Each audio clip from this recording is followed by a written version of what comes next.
Swift team, assemble! There's not a lot of new content in this video, but we can't move forward until we've created a photo view controller to hold the images that we'll take with our camera or add via our photo library. In the next video, we'll do the actual image picker work and we'll create a photo class. But in this video, you have the option of testing your knowledge with the challenge that runs across the next 3 slides. Now these slides list everything you need to do along with hints so that you can avoid missing anything.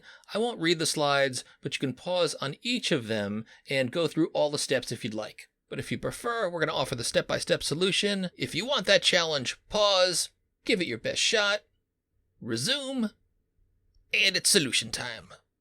So let's start on the main storyboard. Open the library, search for View Controller. Find that, drag it over. Why don't you plop that down just below our Review Table View Controller. This is a regular View Controller though. Then make sure that you've selected the View Controller. You can click right in the dock. Then in the lower right-hand corner, select the Embed In icon and select Navigation Controller. Our Photo View Controller is going to function a lot like our Review Table View Controller. So I'll just position the Nav Controller and the Photo Controller just below the Review Table View Controller and equivalent. And now let's create a Swift file for this new view controller. So I'm going to right-click on Review Table View Controller and select New File. This is a Cocoa Touch class. Click Next. Make sure to set this as a subclass of UI View Controller. I'm going to call this Photo View Controller. Click Next. Create this file. And you can delete all those extra comments that are inside the Photo View Controller. We don't need those. Let's head back to the main storyboard. Let's click on the View Controller that we just added. Head up to the Identity Inspector.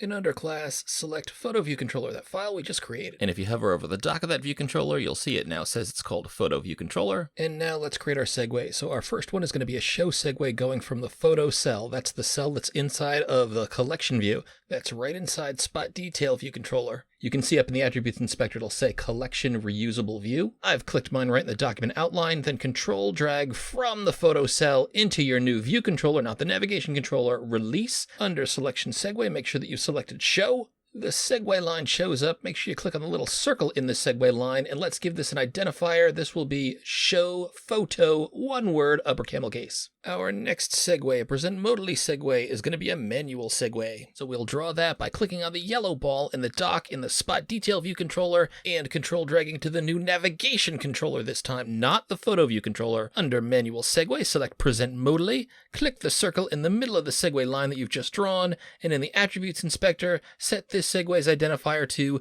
Add Photo. That's one word, upper camel case. Now with the Present Modally segue still selected, you can see how the Navigation Controller is showing the presentation style. That's that sort of overlay card style. We don't want that. So in the Storyboard Segue's attributes for presentation, select Full Screen. And you can see that the card stacking style goes away. And critically, in an earlier video, we also learned that doing this will make sure that View will appear and View did appear will execute, in this case in the Spot Detail View Controller, when returning from the Photo View Controller.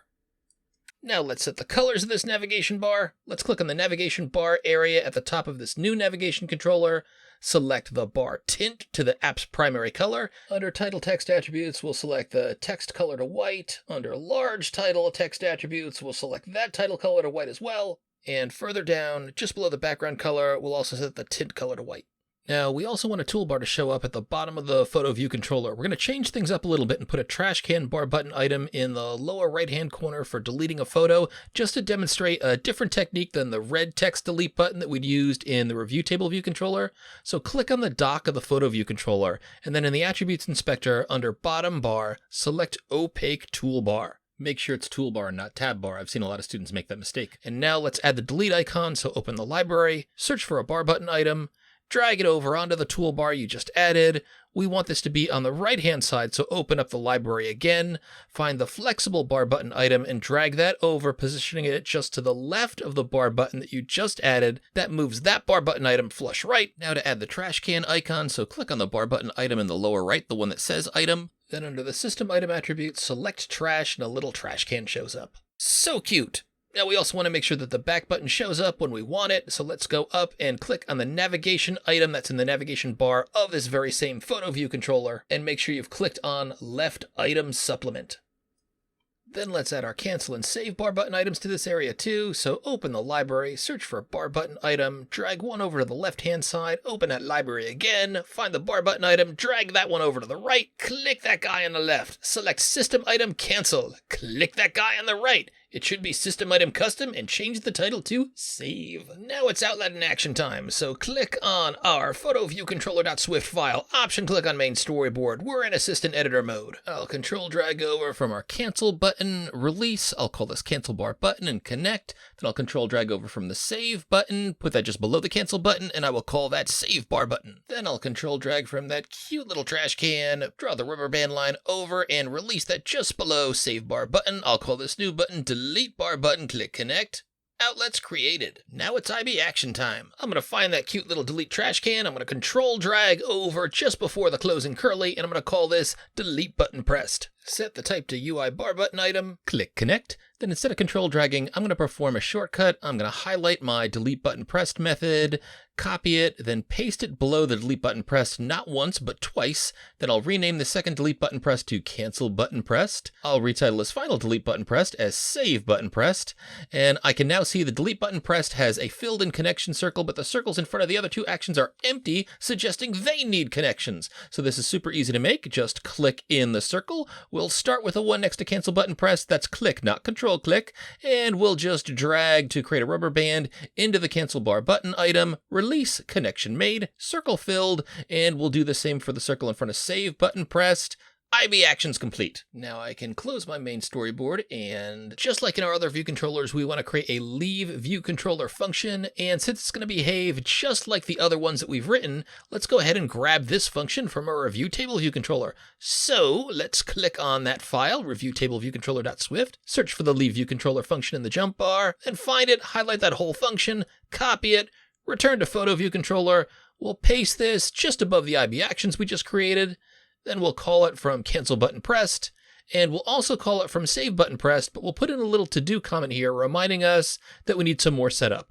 We'll eventually write some code in here to save the photo, but that'll be in the next video. Now in this photo view controller, we're going to need to keep track of the spot that the photo is associated with, so we know where to save that when we finally save our photos. So let's head up to the top of this view controller, and right underneath the IB outlets we just added, we'll declare a spot. We'll say var, lowercase spot, colon, uppercase spot, exclamation point. Now if we click on the file for spot detail view controller, and we look in the jump bar, we can jump to the IB action for rating button pressed, but we can also see that we don't have an IB action for photo button pressed yet, so let's create that action. We'll option click on main storyboard, get in the assistant editor mode, find the photo button on the spot detail view controller. That's the one with the cute little camera icon on it. Let me find that space I made for our new action just below rating button pressed. Here we go. And we'll control drag over from this button. Let's put it just below the rating button pressed.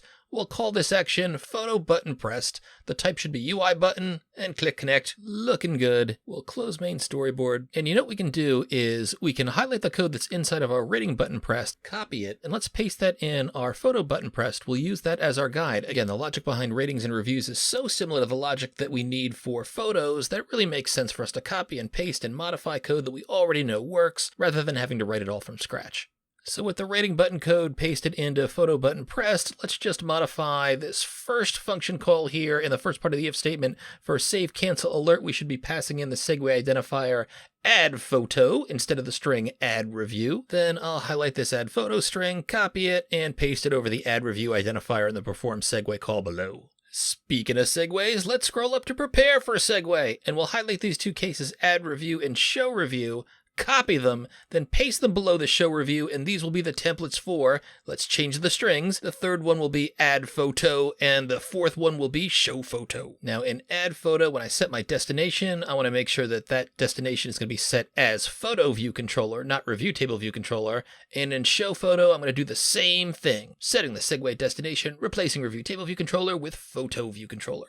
Now, in show photo, there are these two middle lines, selected index path and destination review, and those are for table views and review. So I'll comment both of those out now, and I'll add a to-do comment above reminding me to replace the code below with collection view code, and we'll do that in a future video once we have our photo and photos classes set up. And now let's continue to code up our PhotoViewController code by raiding the review table view controller and stealing code from there. So in review table view controller, first up, let's grab these lines of code in viewDidLoad that dismiss the keyboard when you've tapped any place outside of a text field or a text view.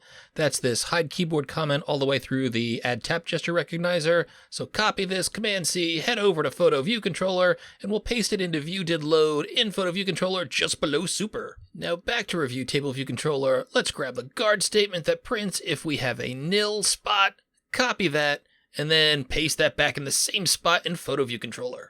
We'll just change the print statement so that it now refers to PhotoViewController.Swift, and with good coding, we should never see this print statement anyway. I'll slap an angry emoji in front of this just for good measure. So now's a good time to build and run. Let's take a look and see what we got. You can click on any of the spots. I'll click on Island Creek, and what happens if we click on Photo? We get a most unimpressive view controller with a cancel and save button that pretty much doesn't do anything. Cancel's working, but we laid the groundwork for a lot more. In the next video, we'll build out our PhotoViewController user interface, we'll add an ImagePickerController, we'll add a photo class, we'll get the photo button working so that we can select an image from the library and also from the camera. We'll accomplish a lot of this by raiding existing code that we've already written for this and other apps, and that'll get us ready to save and load images with Firebase storage. Stay swifty, my friends.